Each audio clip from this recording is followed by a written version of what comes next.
Hello, third grade. Welcome to science.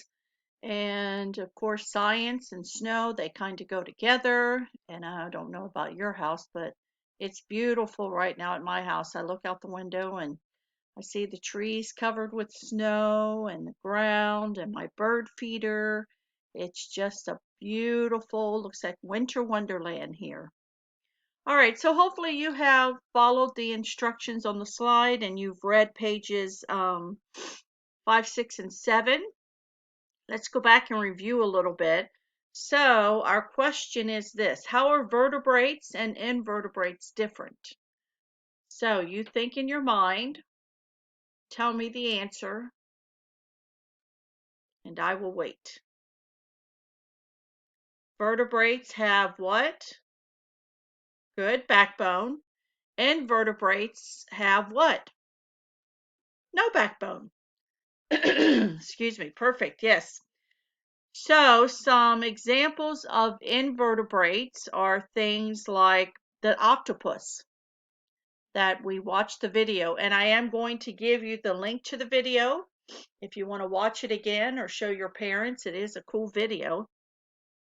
So some examples of invertebrates are octopuses, crabs, clams, let's think, ants, and those things that a lot of you don't like, spiders. So these are even smaller invertebrates, but invertebrates are the largest classification of animals.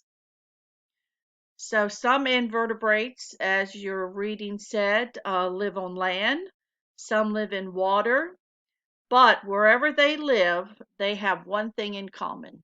They have no backbones. So that is invertebrates. Of course, vertebrates we talked about, and most or many of the animals and vertebrates have backbones. And most animals that we are common with or familiar with are vertebrates. Some can fly, some run, some walk, some gallop. There are some vertebrates that can swim, but there are thousands of animals that belong in this vertebrate category. You think of some animals on our textbook, it showed a picture of a cat. A cat would be a vertebrate. A bear, even seals are vertebrates.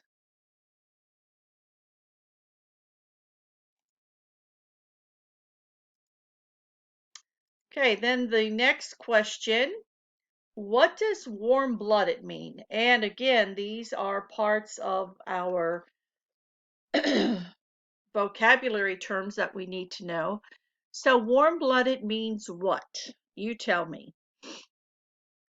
The animal's blood, yes, stays the same temperature no matter what the temperature is outside.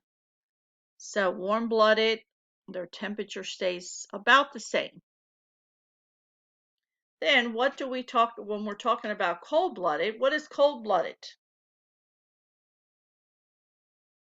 Cold-blooded is what? When the temperature changes. So what causes a cold-blooded animal's body temperature to change?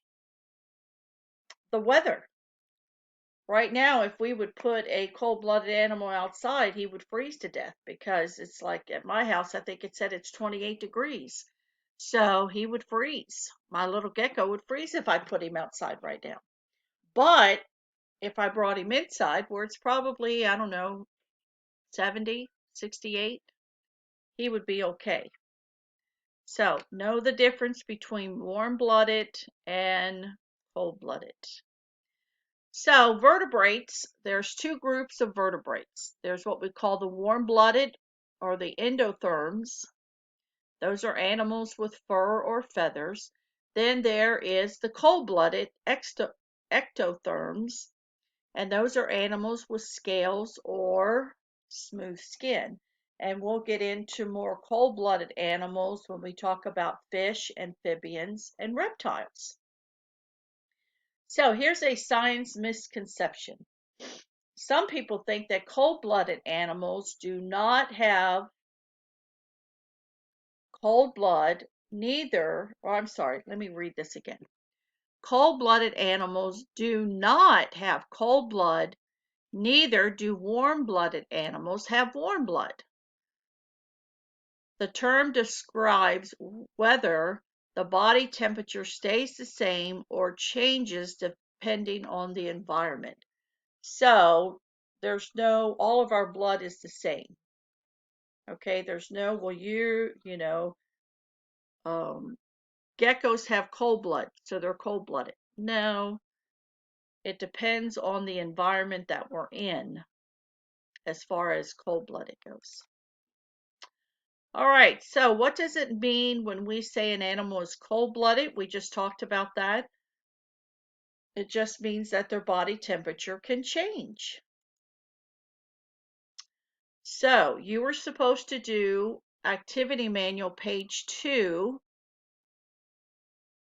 in your packet, and you were supposed to look at the picture and decide if the animal has a vertebrate, or I'm sorry, has a backbone or does not have a backbone.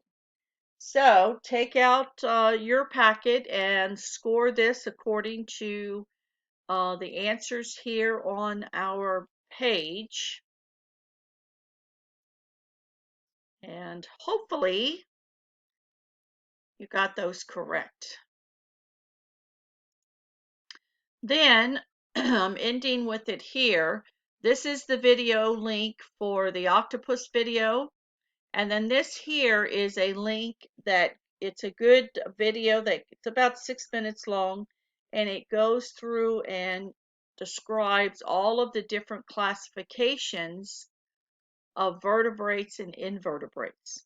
If you really want a good understanding of classifications of animals, this is a good video to watch, and you'll find very, very helpful information there.